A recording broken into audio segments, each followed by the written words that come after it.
Hi guys, welcome back. Welcome to the first installment of Posh Pages. These are going to be my little book reviews. Maybe they will be book little reading vlogs.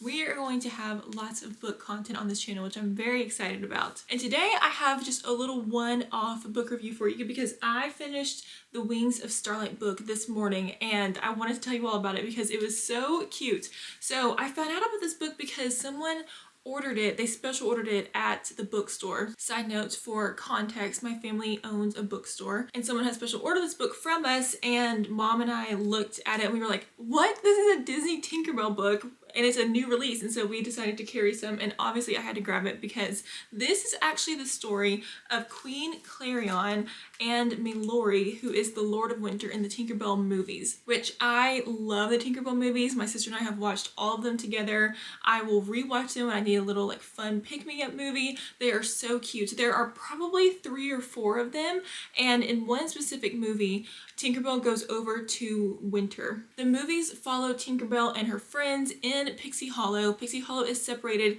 into 4 different realms for each of the 4 seasons, but no one really crosses into winter, and people from winter don't cross into summer, because if you're a warm fairy versus a winter fairy, your wings aren't made to be in that other climate. And so in this movie, in the Tinkerbell movie where she goes into the winter realm, she has to like learn how to be in the cold, and we get a little bit of backstory in that movie about Queen Clarion and Milori, and we know from that movie that they were kind of in love at one point, but they haven't spoken in a very long time. And so this is the story of that relationship, and it was just so cute. So this is part of the Disney Fairies collection.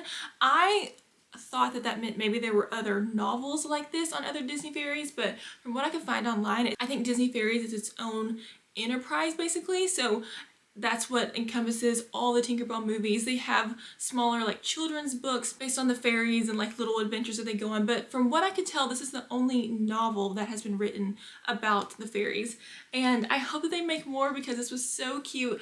Alison Saft also is a fantasy writer. She wrote A Fragile Enchantment and A Far Wilder Magic. I think those are both of her most popular books. I have not read either one of those, but I have had Fragile Enchantment on my list for a while. I think it was really smart of them to pick a fantasy writer to write a book about fairies. This is fairies in its truest form, not like ACOTAR fairies, and this was just such a cute book. So it starts out and we meet Clarion, who is the queen, but she's actually not the queen yet. She's coming up to her coronation, and we get from the beginning of the book that she feels very unfit to be queen, and she feels like she doesn't really know what she's doing. She feels like she's struggling a little bit. She doesn't have control over her power at all. So all the different fairies in Pixie Hollow have their different talents. So there are the water talents and there are the flower talents, and this is how it is in the movies as well. Basically, the biggest job of Pixie Hollow is that they are responsible for the turning of the seasons. So in this world, when spring comes into summer and winter comes into spring and all those little things, the fairies are responsible for that.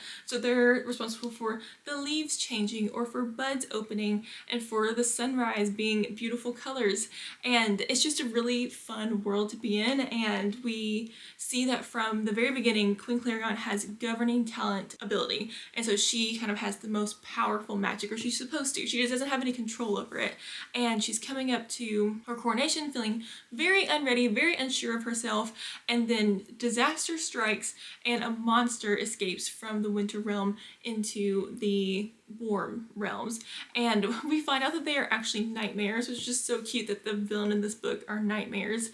And the nightmares basically put fairies into a really deep sleep, basically keeping them in like a nightmarish state. And Clarion sets off to try to find a solution to the nightmares because Elvina, who is the current queen, who is about to hand over the queendom to Clarion, decides that she is going to cut off all contact and sever the bridges between the warm realms and the winter realm. Again, from the beginning of the book, we see that Clarion has always felt this weird pull to the winter realm. She can see these mountains from her window in the palace, and she has longed to go to the winter realm. And so she goes to the border of spring and winter, just trying to see if she can find anything. She doesn't ever plan on going into the Winter Realm. She just goes to the border and she finds Milori there waiting for her, who introduces himself as the warden of the Winter Realm. And we find out that the warden is supposed to keep these nightmares locked away in a frozen lake, and somehow nightmares have gotten out, and that's what's been terrorizing the people of Pixie Hollow. And so Clarion and Milori decide to form a bond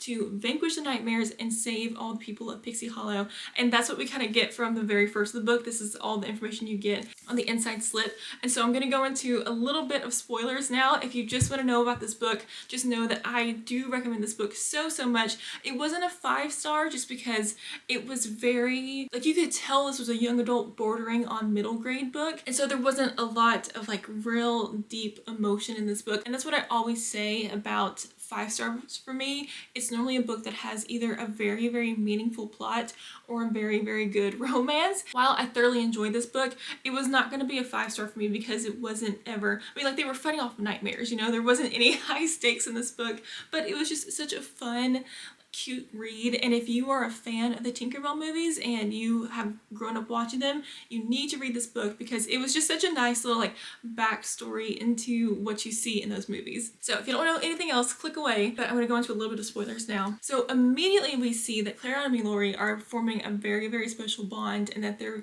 growing to love each other.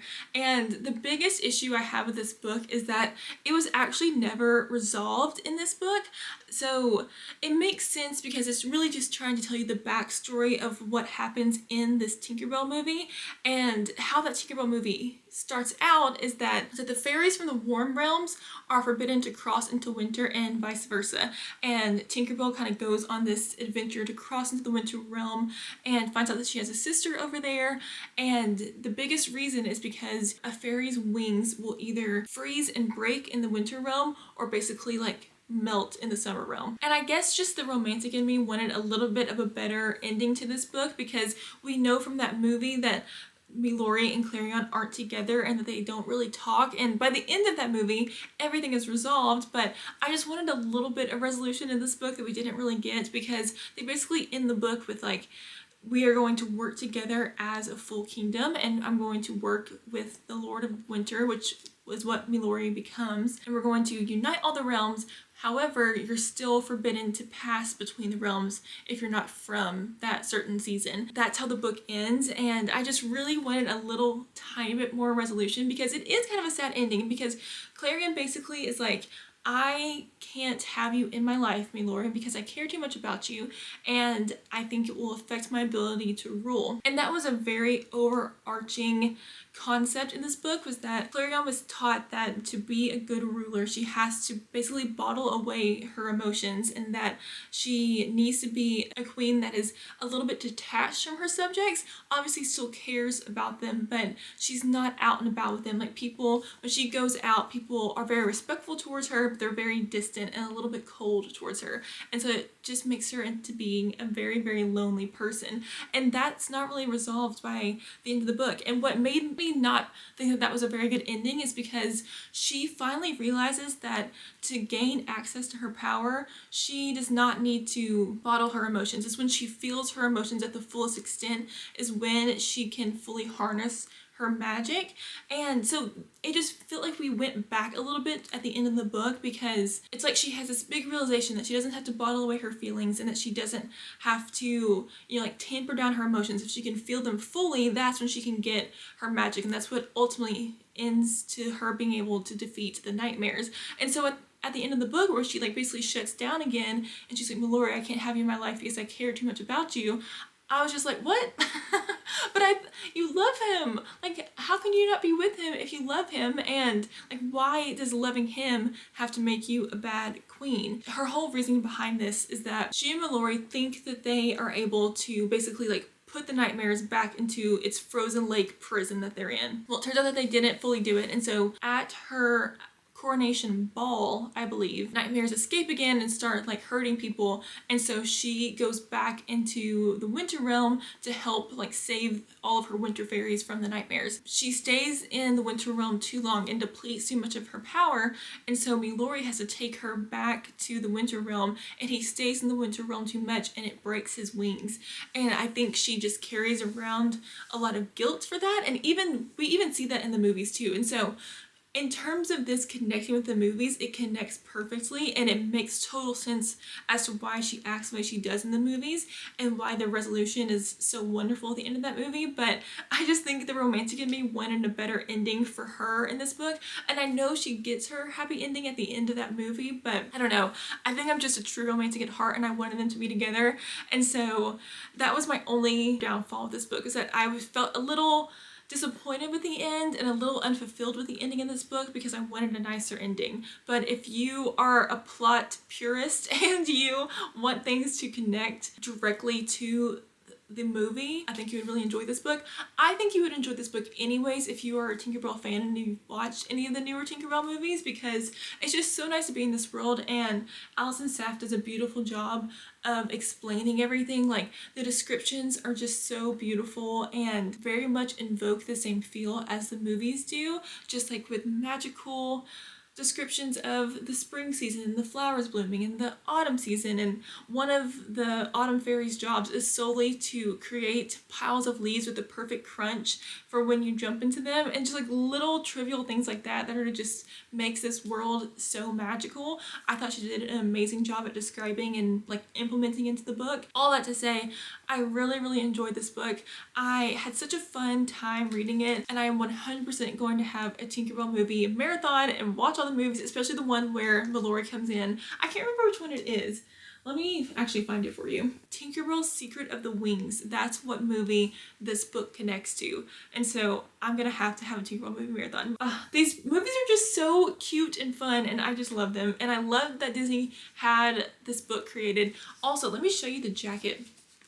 So the cover has an illustration of Clarion and Milori, and it connects. Whoever did the cover design did an amazing job, because this is just such a pretty cover. I'm so happy to have this in my collection. But yeah, I just wanted to let you all know, in case you all were Tinkerbell fans as well and you've watched any of the movies, especially if you've watched Secret of the Wings, then you need to pick this book up and give it a go, because it was just such a fun story. That is going to be it for our very first Posh pages. I hope you all enjoyed. I really like the idea of doing these little one-off reviews more than doing a full month wrap-up, because I don't know if I would have been able to go into as much detail on this book if I waited a couple weeks to film this video. So it's honestly nice to just sit down and film something right after I finish it, because then it's very fresh in my brain and all the plot is still there. So let me know if you all thought about this little one-off review, if I should do more of them.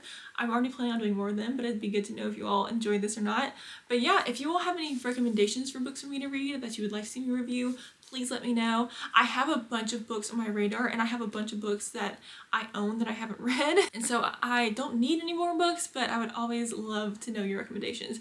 I am in the middle of the Throne of Glass series right now, and I'm gonna do a big full spoiler discussion video when I finish it. I just finished Queen of Shadows before I started Wings of Starlight, and I'm about to go back and read Assassin's Blade, and then I'm going to do the tandem read, and then I'm going to finish with Kingdom of Ash. I don't know how long it's going to take me to finish all of that. I'm really trying to take my time because I am loving this series so much. I'm just worried that I'm going to get burnt out on it if I go straight into these books back to back, and so I'm kind of like doing a little bit of fun palette cleansers in between each book. But I'm to the point where I'm very much invested in Throne of Glass, and I'm very much invested in the characters, and so I'm kind of itching to get back into that world. So I'm either going to go straight into Assassin's Blade next, or I might do another quick romance book before I go back into Assassin's Blade. I haven't fully decided yet. Lots of fun things to look forward to. Full Throne of Glass video at some point. I don't know how I'm going to make that video and make it not 2 hours long, because I feel like there's so much to talk about in that series. But that's going to be it for today's video. I hope you all enjoyed, and I will see you soon. Bye!